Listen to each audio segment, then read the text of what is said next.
बिस्मिल्लाहिर्रहमानिर्रहीम। नाज़रीन मोहतरम, अस्सलामु अलैकुम वरहमतुल्लाहि वबरकातुहू।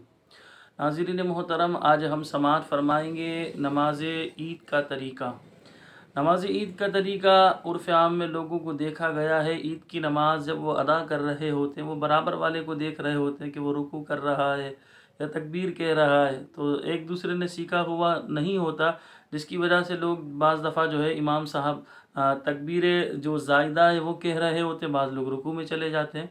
तो लिहाजा इसका एक मरतबा आप प्रॉपर तरीके से इस वीडियो को मुकम्मल देख लेंगे। अल्लाह की ज़ात से मैं उम्मीद करता हूँ नमाज ईद का मुकम्मल तरीका आप बआसानी समझ पा लेंगे और अल्लाह की ज़ात से उम्मीद है हमेशा आप इसे याद रखेंगे।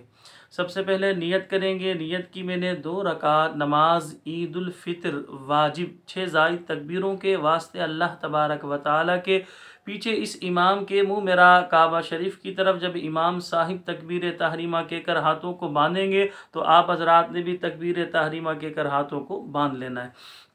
अब सना पढ़ेंगे, सुब्हानक अल्लाहुम्मा व बिहम्दिका व तबारक अस्मुका व तआला जद्दुका व ला इलाहा गैरुक। सना पढ़ लेने के बाद इमाम साहिब जो है वो एक तकबीर कहेंगे, अल्लाह यानी तकबीर कहेंगे, तकबीर ज़ायदा अल्लाहु अकबर कहते हुए हाथ कानों तक उठाएंगे और हाथों को छोड़ देंगे। फिर दूसरी तकबीर कहेंगे, हाथ कानों तक उठाएंगे और हाथों को छोड़ देंगे।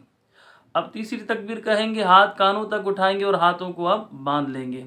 इमाम साहिब सूरह फातिहा जो ये इमाम साहिब करेंगे, हमने भी यही अमल करना है कि दूसरी तकबीर कही जाएगी, हाथ कानों तक उठाएंगे छोड़ देंगे। तीसरी तकबीर कही जाएगी, हाथ कानों तक उठाएंगे छोड़ देंगे। फिर चौथी तकबीर कही जाएगी, हाथ कानों तक उठाएंगे और हाथों को बांध लेना है। अब इमाम साहिब सूरह फातिहा पढ़ेंगे। सूरह फातिहा पढ़ने के बाद सूरत मिलाएंगे। अच्छा, यहाँ पर ये याद रखिएगा, फ़ुक़हा ने, उलमाए इस्लाम ने ये बयान फरमाया, ईद के रोज़ पहली रकात में सूरह जुमुआ और दूसरी रकात में सूरह मुनाफ़िक़ून, ये दोनों सूरतें 28वें सिपारे की सूरतें, ये पढ़ना मुस्तहब है, अफजल है, बेहतर है। और एक रिवायत के मुताबिक पहली रकात में ईद की जो है सब्बिहिस्म रब्बिकल आला, जिसे सूरह आला कहते हैं, और दूसरी रकात में सूरतुल गाशिया, हल अताका हदीसुल गाशिया, ये पढ़ना मुस्तहब है, अफजल है, बेहतर है। लेकिन ये याद रखिएगा, अगर कोई इमाम साहिब ये नहीं पढ़ते तो ऐसा नहीं कि नमाज नहीं होगी या उन्होंने कोई गलत किया। हाँ, तो इसका पढ़ना बेहतर है, अफजल है, मुस्तहब है, तो इसको पढ़ लिया जाए। अगर याद है ये सूरतें नहीं याद तो फिर कोई सी भी सूरतें पढ़ सकते हैं। इमाम साहिब बावाज़ बुलंद सूरह फातिहा पढ़ेंगे, सूरत मिलाएंगे, सूरत मिलाने के बाद तकबीर रुकू कहेंगे। हमने भी इसी तरह करना है, तकबीर रुकू कहकर रुकू करेंगे। रुकू की तस्बीह पढ़ेंगे, सुबहान रब्बियल अज़ीम, सुबहान रब्बियल अज़ीम, सुबहान रब्बियल अज़ीम। रुकू की तस्बीह कह लेने के बाद समी अल्लाहु लिमन हमिदा कहकर इमाम साहिब खड़े होंगे। हमने भी इसी तरह इमाम के पीछे साथ नमाज़ पढ़ रहे हैं तो हमने भी इसी तरह कहना, रब्बना वलकल हम्द। जब इमाम साहब ने समी अल्लाहु लिमन हमिदा का हम पढ़ेंगे, रब्बना वलकल हम्द। फिर तकबीर सजदा इमाम साहिब कहेंगे, मुक्तदी भी तकबीर सजदा कहेगा, अल्लाहु अकबर कहते हुए हम सजदे में जाएंगे। 3 बार सजदे की तस्बीह पढ़ेंगे, सुबहान रब्बियल आला, सुबहान रब्बियल आला। फिर कौमे के लिए अल्लाहु अकबर कहकर बैठेंगे, फिर दूसरा सजदा करेंगे, दूसरे सजदे की तस्बीह 3 बार पढ़ेंगे, सुबहान रब्बियल आला, सुबहान रब्बियल आला, सुबहान रब्बियल आला। अब ये तस्बीह पढ़ लेने के बाद अल्लाहु अकबर कहते हुए खड़े हो जाएंगे। अब सूरह फातिहा पढ़ेंगे, सूरत मिलाएंगे। अच्छा, इसमें ये याद रखिएगा, ये ईद की नमाज़ हम इमाम साहिब के पीछे पढ़ते हैं, अकेले तो पढ़ नहीं सकते। तो जो भी इमाम साहिब पहली रकात में क़िरात करेंगे उसमें भी हमने क़िरात को बग़ौर सुनना है, ना ही सूरह फातिहा पढ़नी है ना सूरत मिलानी है। दूसरी रकात में भी इमाम साहिब सूरह फातिहा पढ़ेंगे, सूरत मिलाएंगे, तो उसे भी हमने बग़ौर सुनना है। हमने जो है उनके पीछे तिलावत नहीं करनी, ये हमेशा याद रखिएगा। इमाम साहिब के पीछे जो है कुरान मजीद की तिलावत करना ये मकरूह तहरीमी है।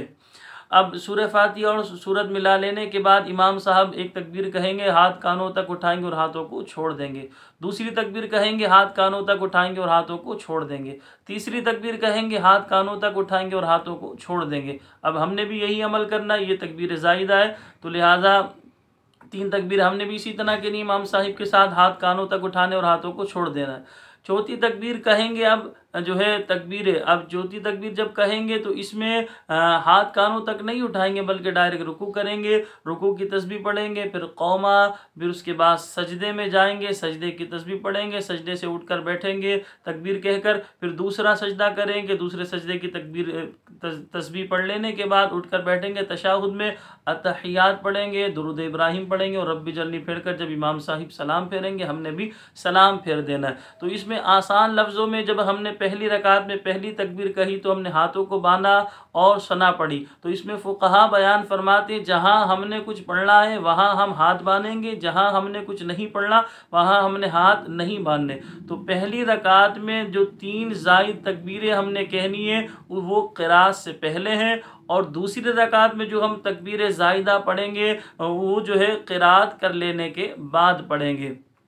पहली रकात में सना पढ़ लेने के बाद हाथ बांधे, फिर उसके बाद 2 तकबीरें हमने कहीं जिसमें हाथ कानों तक उठाकर हाथों को छोड़ा। जब तीसरी तकबीर कही तो अब हाथ हमने कानों तक उठाकर बांधे, सूरह फातिहा पढ़ी गई, सूरत मिलाई गई, और दूसरी रकात में सूरह फातिहा पढ़ी, सूरत मिला लेने के बाद 3 तकबीरें इस तरह कही गई कि हाथ कानों तक उठाए और हाथों को छोड़ दिया।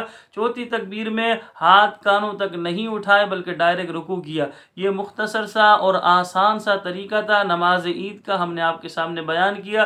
फिर भी अगर किसी भाई को समझ में ना आए तो कमेंट में आप मालूम कर सकते हैं नमाज ईद के हवाले से, और इसके अलावा XYZ कोई भी आप दीनी मसला मालूम कर सकते हैं। और यहाँ मैं आपको ये भी बताता चलूँ आप अपनी राय का भी इजहार कर सकते हैं कि कौन सी वीडियो बनाई जाए मौके की मुनासिबत से, उस वीडियो के हवाले से भी आप हमें अपनी राय दे सकते हैं। अपनी दुआओं में याद रखिएगा। अल्लाह करीम की बारगाह में दुआ है कि अल्लाह तबारक व तआला हम सब की, हमारे वालिदैन की, उम्मत मुस्लिमा की मग़फ़िरत फरमाए। अल्लाह पाक हम सब को ढेरों खुशियाँ दिखाए, इत्तिहाद व इत्तिफ़ाक़ अल्लाह पाक हम सब को नसीब फरमाए। अस्सलामु अलैकुम व रहमतुल्लाहि व बरकातुहू।